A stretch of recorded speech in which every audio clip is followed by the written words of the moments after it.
Bonsoir à tous. Dans le cadre d'Europalia, l'art, la culture et l'histoire de la Chine sont à l'honneur. En Hainaut, 5 musées se parent de ces couleurs, de Charleroi à Tournai, en passant bien évidemment par la région du centre, où le musée de Marimont, le musée du Masque à Binche, mais aussi le centre de la gravure à la Louvière, ont élaboré un parcours pédagogique commun.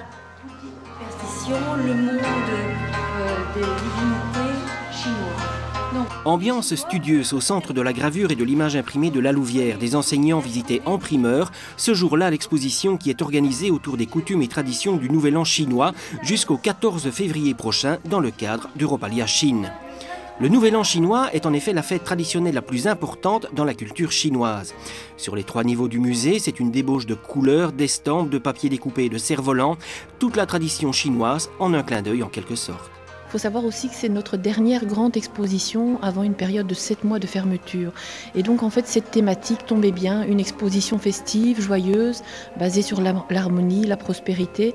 C'était une bonne manière de clôturer notre saison d'avant réouverture en fait. 5 musées aux vocations très différentes se sont associés pour Europalia Chine sur l'entièreté du territoire de la province, comme le musée de Marimont qui compte sur l'occasion pour ouvrir ses collections d'Extrême-Orient. Il y a plusieurs musées qui sont très proches finalement.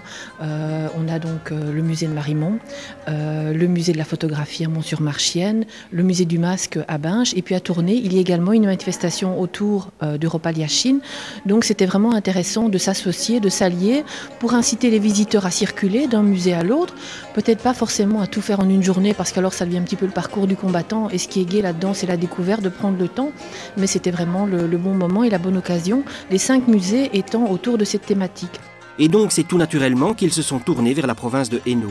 Quand les partenaires nous ont proposé d'intégrer le projet, ce que nous souhaitions, c'était vraiment pouvoir renforcer les partenariats et les synergies entre l'ensemble des sites culturels qui allaient proposer des actions autour d'Europalia Chine. Et donc, nous avons vraiment voulu développer les actions qui se font en collaboration par ces différents sites qui sont des sites prestigieux puisqu'ils couvrent l'ensemble de la province.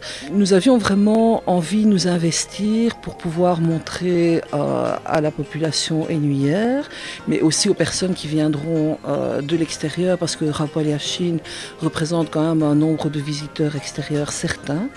Nous avions vraiment envie de leur montrer qu'au niveau de la province de Hainaut, nous étions capables de fédérer les différents lieux qui proposaient des activités dans le cadre d'Europalia Chine. Et c'est comme ça que nous avons proposé l'édition d'un folder qui a été tiré en 15 000 exemplaires, qui sera distribué sur la majorité des sites culturels et touristiques de la province.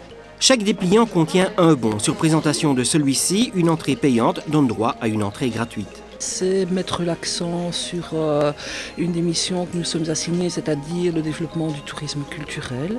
C'est permettre à un maximum de personnes de pouvoir visiter des expositions prestigieuses, mais aussi au travers des actions que nous menons, toujours défendre notre grand principe d'accès à la culture pour tous. C'est une première expérience que nous menons dans le cadre d'Europalia Chine. Je suis certaine que pour une première, ce sera une première qui comptera. Et donc, nous sommes vraiment prêts à nous impliquer pour les actions futures qui seront menées avec les différents musées de notre province, que ce soit des musées soutenus par la province de Hainaut, ou des musées de la communauté française, ou bien soutenus par d'autres niveaux de pouvoir. Le message est donc clair, la province s'investit plus que jamais dans la culture pour qu'elle soit accessible à tous les hainouiers, car la culture c'est aussi et peut-être surtout un outil d'ouverture sur le monde. Place aux enfants la semaine prochaine dans Dialogue Hainaut, cette opération qui a pour humble objectif de sensibiliser les plus jeunes hainouiers à la citoyenneté. À très bientôt.